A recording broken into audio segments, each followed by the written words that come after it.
Ovo nije suva šljiva. Iako izgledom, a donekle i ukusom podsjeća na nju, beli luk se može koristiti na više načina. Pa tako na tržištima nailazimo na sve više zdravih, interesantnih proizvoda nastalih od ove biljke. U ovom videu pokazat ćemo kako od belog luka dobijamo proizvod kakav je crni beli luk, black garlic, koji proizvode naši domaćini iz Bašaida u Banatu u Srbiji.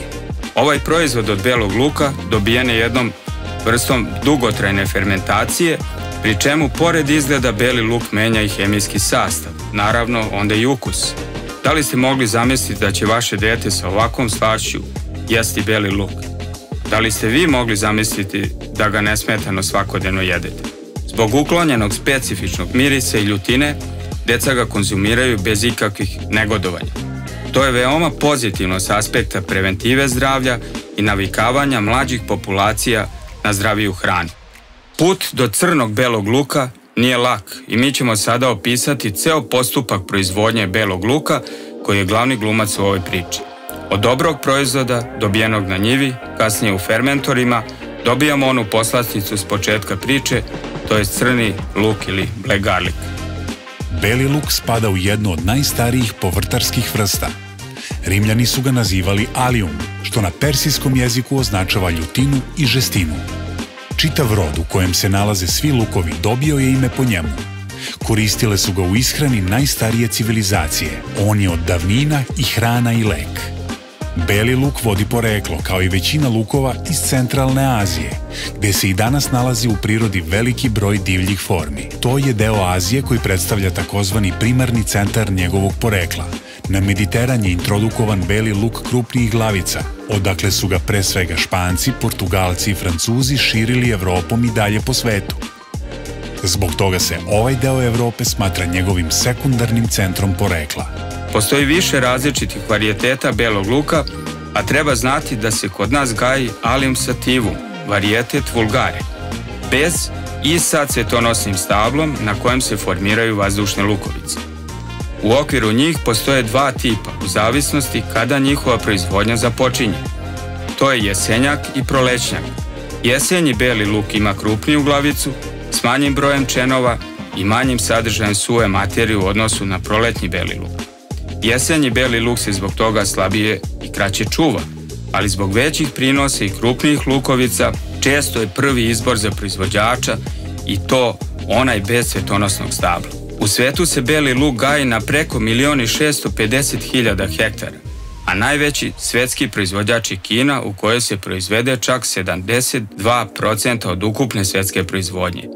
U Srbiji je njegova proizvodnja na nivou od oko 1.300 hektara. Proizvodnja domaćih belog luka ne zadovoljava potrebe naših tržišta. Ako je za utehu, situacija je veoma slična u većini drugih država. Beli luk se proizvodi u plodorednoj šemi sa ratarskim usevima na zemljištu prve i druge bonitetne klase. Za proizvodnju se koristi domaći beli luk jesenjak u tipu bosuta. Upravo je odabir kvalitetnog sadnog materijala prvi korak u proizvodnji. Koristi se sadni materijal kategorije original. Količina sadnog materijala se određuje na osnovu prosečne mase lukovice i broja čenova u njoj. Poznato je da ako se posade krupniji čenovi, da će i lukovica biti krupnija. Ipak se za proizvodnju koriste lukovice srednje veličine, jer bi u suprotnom količina sadnog materijala bila velika i u startu bi rentabilnost proizvodnje doveli u pitanje. Pre započinjanja same proizvodnje belog luka, vrši se hemijska analiza zemljišta na osnovu koje se određuju norme i vrste đubriva, potrebne za ostvarivanje prinosa od oko 12 tona po hektaru. Đubriva se dodaju sa osnovnom obradom zemljišta pred sadnju i u proleće tokom vegetacije i prihranjivanja. U konkretnom slučaju, na osnovu analize zemljišta koja je pokazala da je ono slabo alkalne reakcije sa sadržajem humusa od oko 4%, da je umereno obezbeđeno pristupačnim fosforom i dobro obezbeđeno pristupačnim kalijumom, zajedno sa osnovnom obradom zemljišta izvršeno je đubrenje sa 100 kg po hektaru MAPA i 400 kg po hektaru MPK đubriva formulacije 12, 11, 18 plus mikroelementi. Tokom proleća sa međurednom kultiviranjem urađena je i prihrana 2 puta amosulfanom u ukupnoj količini od 300 kg po hektaru. Priprema belog luka za sadnju započeta je nekoliko dana pre sadnje mašinskim račinjavanjem lukovica na čenove. Ukoliko se proizvodnja obavlja na manjoj površini, recimo na oko 3 hektara, luk se najčešće račenjava ručno. Isti je slučaj i sa sadnjom. Ovdje se u Bašaidu proizvodnja obavlja na mnogo većoj površini, tako da su oba ova procesa mehanizovani. Nakon račenjavanja lukovica utvrđuje se broj čenova u 1 kilogramu, na osnovu kojeg se definiše potrebna količina sadnog materijala za sadnju 1 hektara. U našem slučaju sa planiranom gustinom useva od oko 320.000 biljaka po hektaru i prosječnom masom čenova koji se sade od 5 do 6 grama, nama je potrebno oko 1700 kg sadnog materijala. Sadnja luka se u našim uslovima obavlja u drugoj polovini oktobra meseca. Cilj je da se luk pre zime dobro ukoreni i počne da niče. Ukoliko jesen bude toplija od uobičajenog, beli luk u zimu može ući sa nekoliko formiranih listova. I pored toga, štete od niskih temperatura najčešće ne utiču previše na kvalitet i prinos roda. U dobro pripremljeno zemljište ova mehanička sadilica sadi čenove na dubinu od oko 5 do 7 cm, a čen se nakon sadnje u zemljištu može naći u različitim položajima. Pravilni i najbolji položaj čenova u zemljištu je kada se njegov donji deo, na kojem je i deo stabla, odnosno klitice, nađe ubodeno u zemljište, a klica je okrenuta na gore. Pri takvom položaju ožiljavanje i nicanje biljke je olakšano, a sam položaj doprinosi boljem kvalitetu lukovice. Sa ovom sadilicom, iako je ona nova i savremena, mi to ne postižemo, pa u startu računamo da će po ubiranju broj sitnijih lukovica biti za nekih 10 do 15% veći nego da smo sadnju obavili ručno. Kako bismo bolje sagledali problematiku sadnje, treba da znamo da bi nam za ručnu sadnju ovog luka bilo potrebno oko 40 radnika po hektaru. Zaštita od korova je obavljena nakon sadnje, a pre nicanja luka preparatom na bazi pendimetalina, tačnije s tom pakvom u količini od 3 litre po hektaru. Ukoliko posle sadnje ne bude većih padavina, bar u količini od 10 mm vodenog taloga, poželjno je obaviti zalivanje. U našem slučaju nije bilo potrebe za tim.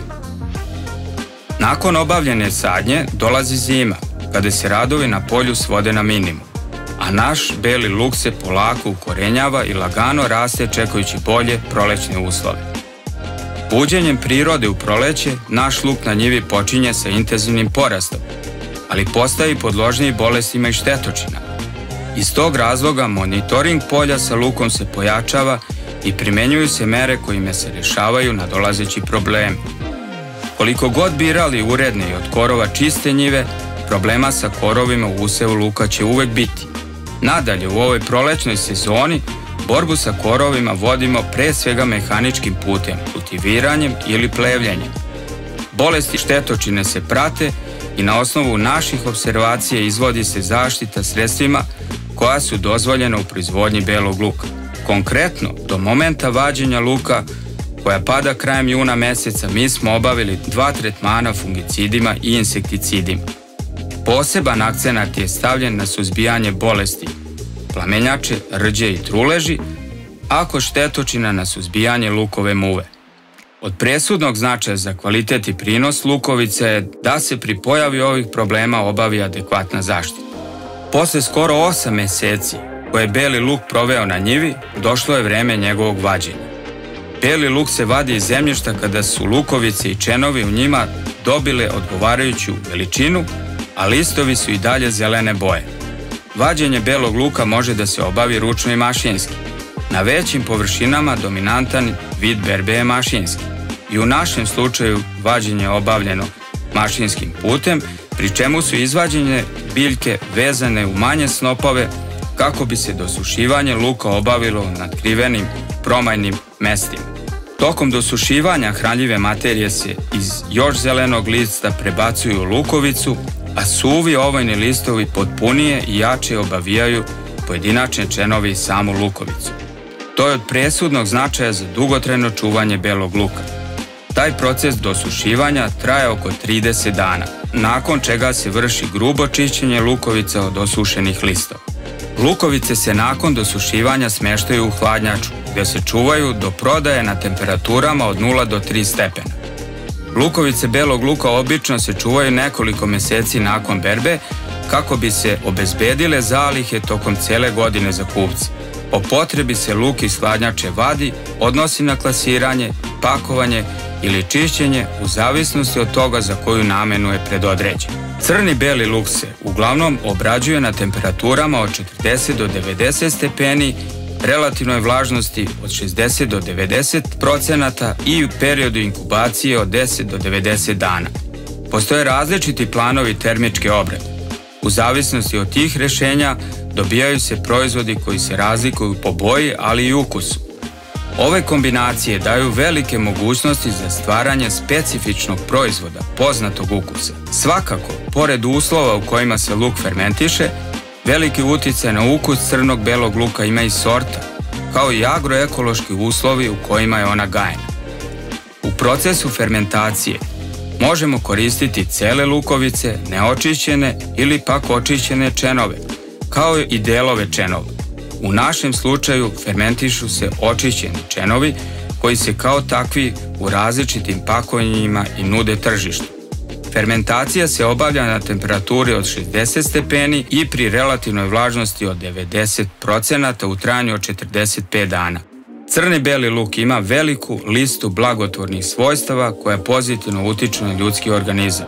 To su više puta dokazala naučna istraživanja iz oblasti medicinskih analiza. U sve ono što smo na početku ove priče rekli o crno-belom luku, treba dodati i činjenicu da je pored svih pozitivnih stvari preuzetih od izvorne materije, odnosno svežeg belog luka, sadržaj polifenolnih i antioksidativnih jedinjenja povećan čak i do 10 puta. I na kraju treba reći da je ovako fermentisan beli luk poznat od davnina, ali da je tek krajem prošlog veka postupak njegovog dobijanja standardizovan i patentiran od strane japanskog naučnika Kamimure. Kao što Mihajlo Pupin kaže, znanje, to su zlatne lestvice preko kojih se ide u nebesa. Znanje je svetlost koja osvetljava naš put kroz život i vodi nas u budućnost punu večne slave.